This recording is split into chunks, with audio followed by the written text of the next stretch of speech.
doing, old man? Fun?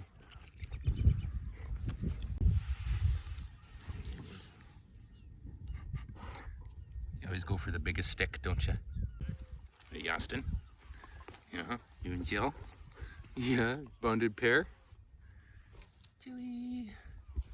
Austin.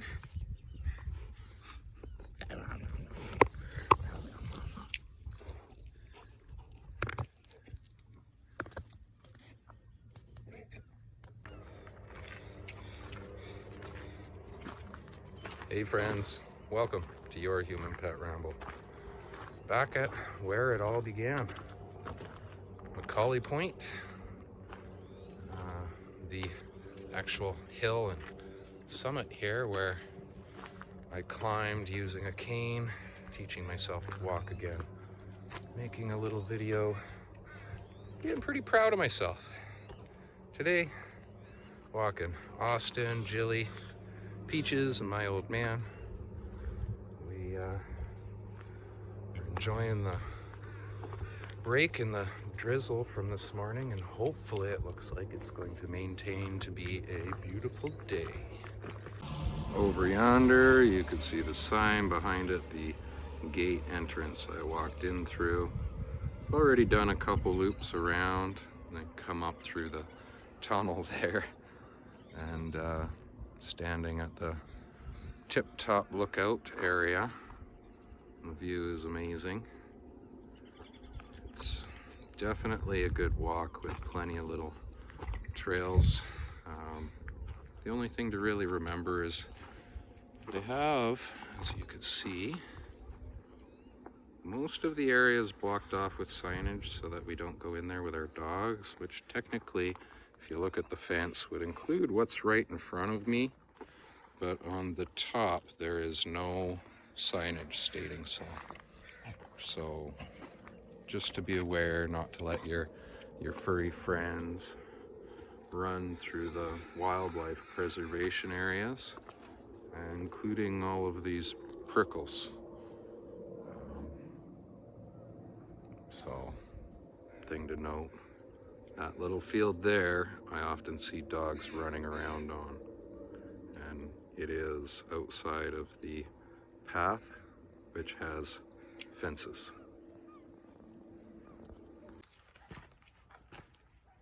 Talking a little bit today about where I came from, how the journey is being complicated, and kind of how some places are special to me for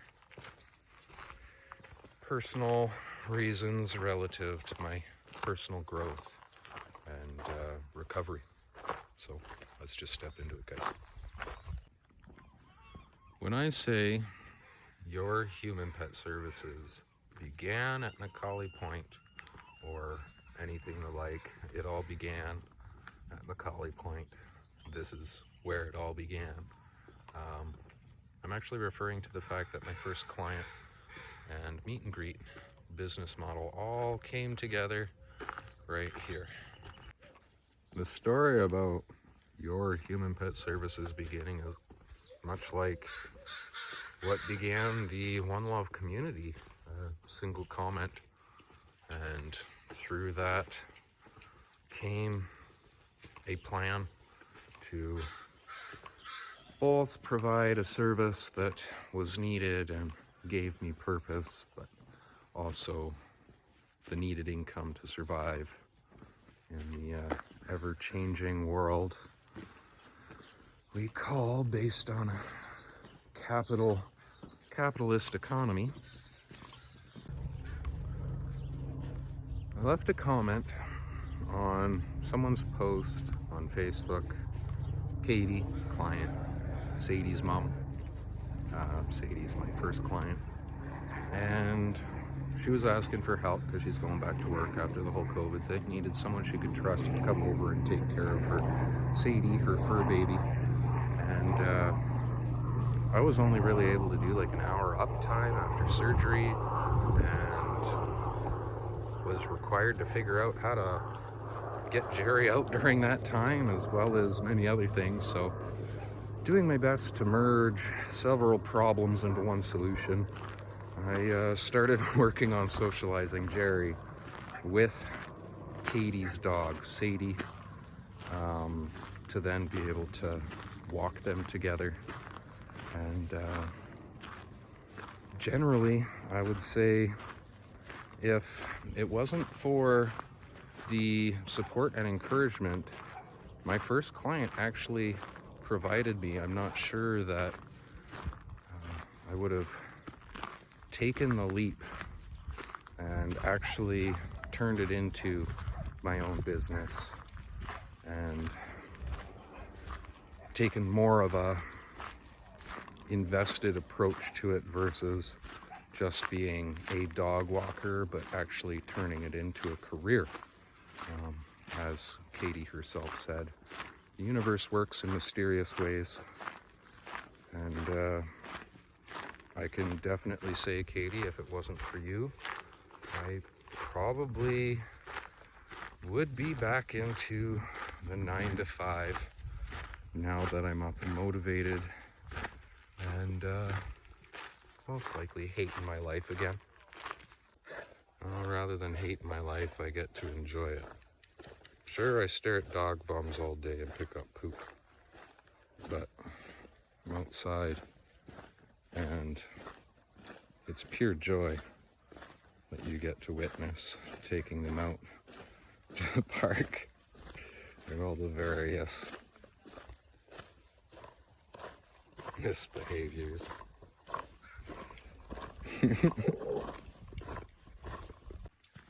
Every time I come to Macaulay Point, I'm forced to face a few facts.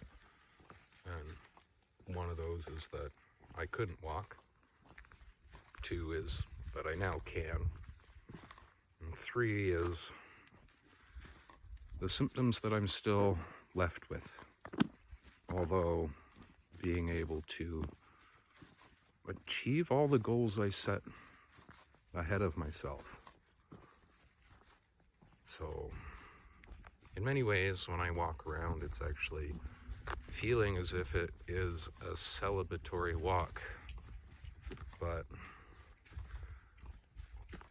almost as if it was a letdown. Pardon me, I'm missing the vocabulary to appropriately describe what I'm trying to explain, but it's like bittersweet, let's say. Bittersweet accomplishment where I'm walking around having gotten to where I wanted to be and realize that it's not quite exactly where I need to be. And, being a little bit of self-critical individual, not only do I find myself to be motivated by it in some way, as if to remind myself of the progress I've made and reinforce that I can do better, but I'm also relieved by it because, there was a day when walking up to the top of that hill back there, right, like I needed a cane and it was brutal. Like every step, enough pain to make you cry, and you're just sucking it up and pushing through to the point that when you stop, you almost black out. And not from like exhaustion, but because you're actually having like a physiological response to the amount of pain you're having, and your body is essentially forcing you to stop. I have woken up on the ground several times. I call it a pain blackout. And sometimes I'm operational through them, and other times I literally just hit the ground. thank God I'm over those symptoms, because during that time I was trying to do skip the dishes and DoorDash, and walking through the store, if I took a wrong step, I'd forget everything I was doing. And there was time I could remember being so confused, I couldn't talk English, and I started showing them my phone for them to be able to get the order information and for me to progress along on my way. Leaving Macaulay, behind me you could see the road heading out. I park just down military base, down around the corner beside the fence there. It allows me to be able to get the pack together and away from any anxiety before trying to get them in the vehicle. I often find the boat ramp area, someone's off-leash dog will run up on us and cause some problems, particularly concerning when you're hopping in and out of the van, which my Jerry is, and probably will always be, protective of. Back on subject. I started with the fear of blacking out even when I had clients' dogs. And luckily, there was only ever one situation, and it was with Sadie, and I woke to her licking my face. I was only out for a couple seconds from what I could tell, but it was a wrong step coming down the mountain, and the shock went up, and I just remember getting extremely lightheaded, and the next thing I know, Sadie was over top of me licking me. But knowing that, I started doing things like this. And that's a habit that is stuck, because the amount of times it has saved my butt to have the dogs physically attached to me,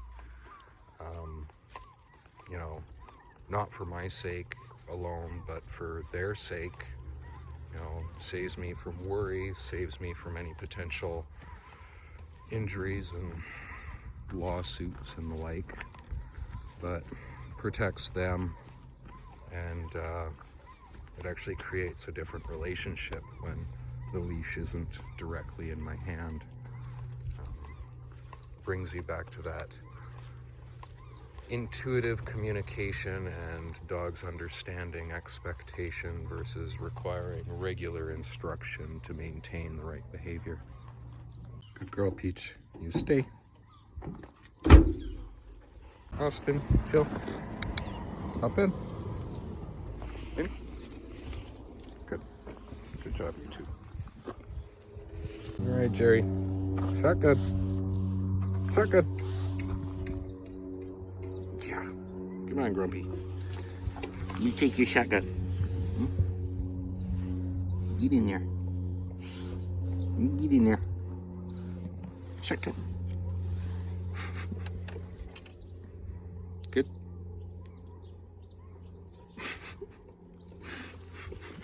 Come on. Shotgun. Good boy.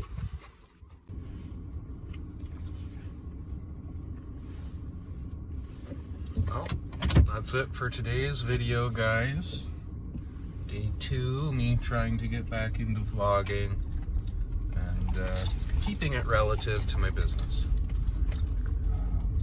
Yeah, don't forget to like and subscribe if you appreciate what I do. If Biscuit and your owner happen to catch this, it was good to catch up with you again at Macaulay. Always enjoy seeing how Biscuit is progressing. And yeah, that's where we're gonna leave it for today. Much love. Is it Biscuit? Is that Biscuit? I think she's got the high ground.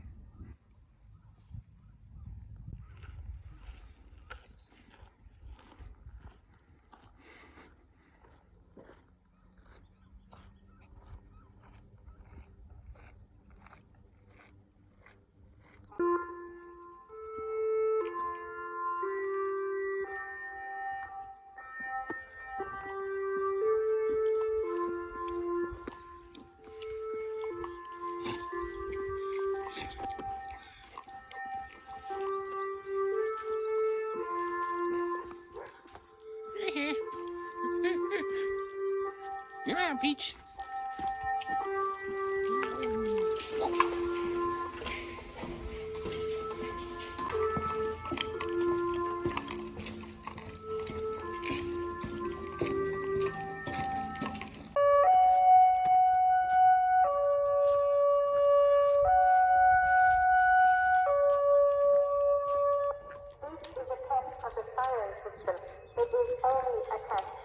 If this had been a real alarm, you should listen to the system for further instructions. This is a test.